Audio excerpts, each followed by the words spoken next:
Udah 9 tahun, 9 bulan begini Pak. Seolah-olah Bapak menjadi gesekannya Joko Widodo. Wah. Menteri-menteri Bapak sisa-sisa dari Joko Widodo, limbah-limbah Joko Widodo.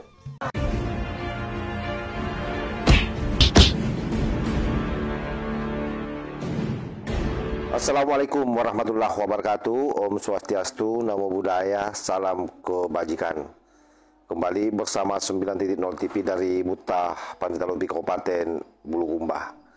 Kali ini kita akan bahas bagaimana Roy Suryo, Rismon Sianipar, dan Dr. Tipa yang katanya akademisi, ahli, peneliti, ngemis-ngemis ke Bapak Presiden Prabowo.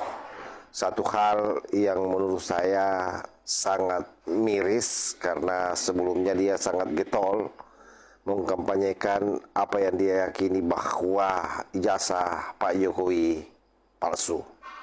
Padahal kita tahu bahwa negara ini bukan panggung sandiwara. Ada saja orang yang menjadikannya seperti drama stripping di pagi hari yang penuh dengan tangisan palsu, cerita moral, dan ujung-ujungnya adalah ngemis ke penguasa. Dialah Rismon Sianipar, Roy Suryo, dan Dr. Tipa. 3 serangkai tukang goreng isu ijazah palsu Jokowi. Dan kini tak lagi lantang. Mereka mengemis ke Prabowo.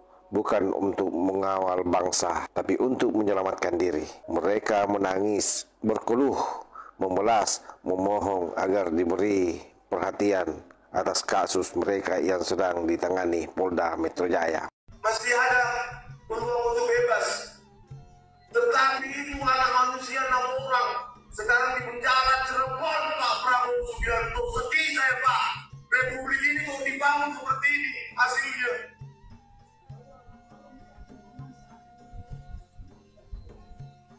Pak Prabowo Subianto, setiap hari harapan saya semakin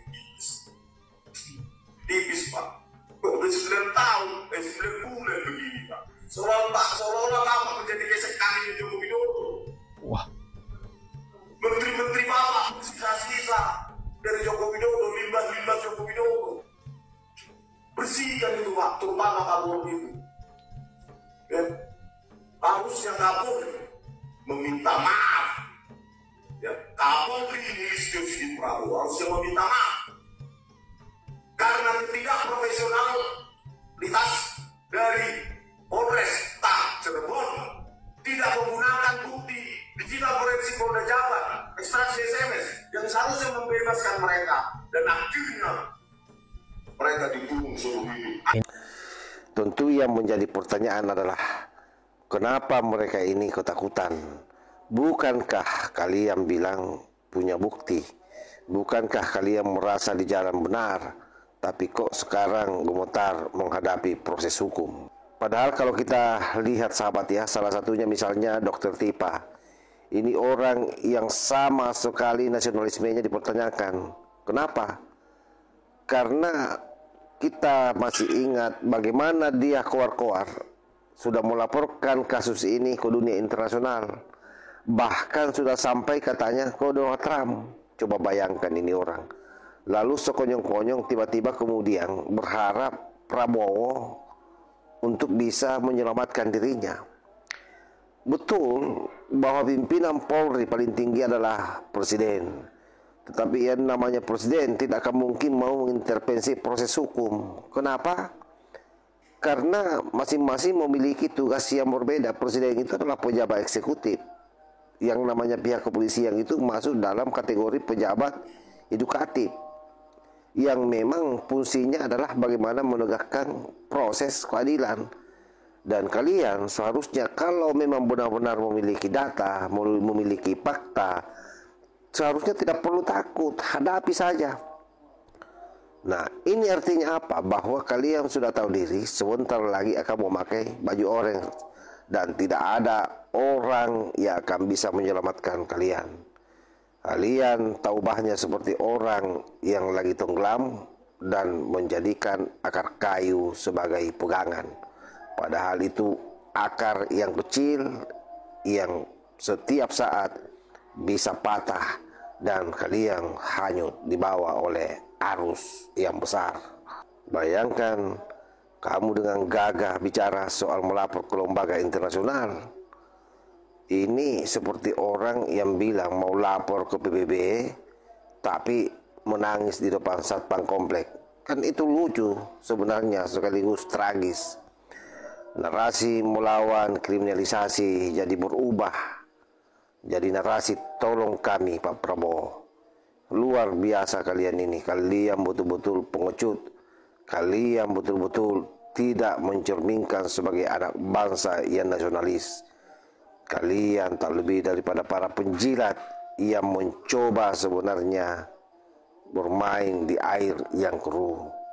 Sampai-sampai kasus Pina Cirebon kalian seret untuk mendegradasi Pak Kapolri, karena kalian curiga bahwa kasus yang lagi berjalan di Polda Metro Jaya itu tidak profesional.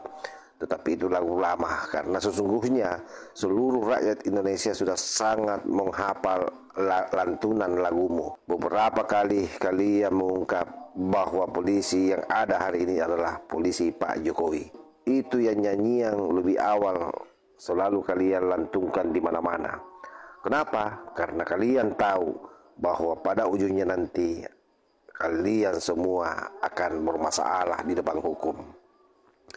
Sehingga dengan nyanyian itu kalian lebih awal membangun stigma dan narasi di tengah-tengah masyarakat bahwa polisi tidak profesional. Sehingga apapun hasilnya sebentar, sekalipun itu berjalan dengan normal, berjalan dengan ideal sebagaimana apa adanya, tetap kalian berharap bahwa masyarakat menilai pihak kepolisian membela Pak Jokowi. Itu yang kalian harapkan. Bisa dibayangkan sahabat, orang ini semua hampir tiap hari mencaci Pak Jokowi, mengolok-olok polisi, menghina institusi. Lah malah kini datang ke Pak Prabowo sebagai yang merupakan presiden, yang pimpinan dari seluruh lembaga-lembaga dan institusi yang ada di negara ini. Kalau ini bukan plot sinetron absurd, saya tidak tahu apa lagi namanya. Ini seperti malin teriak kebakaran sambil nyuruh pemadam bantu memadamkan rumah yang dia bakar sendiri. Rismond orang yang paling kencang menyebut Jokowi bukan alumni UGM, sekarang mencoba main aman.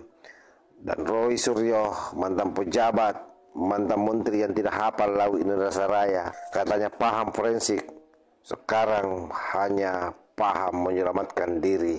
Dan Dr. Tipa dari peneliti independen jadi pelari tak tentu arah. Dan saya yakin bagi seluruh rakyat Indonesia, hari ini tinggal menunggu sebenarnya langkah daripada Polri.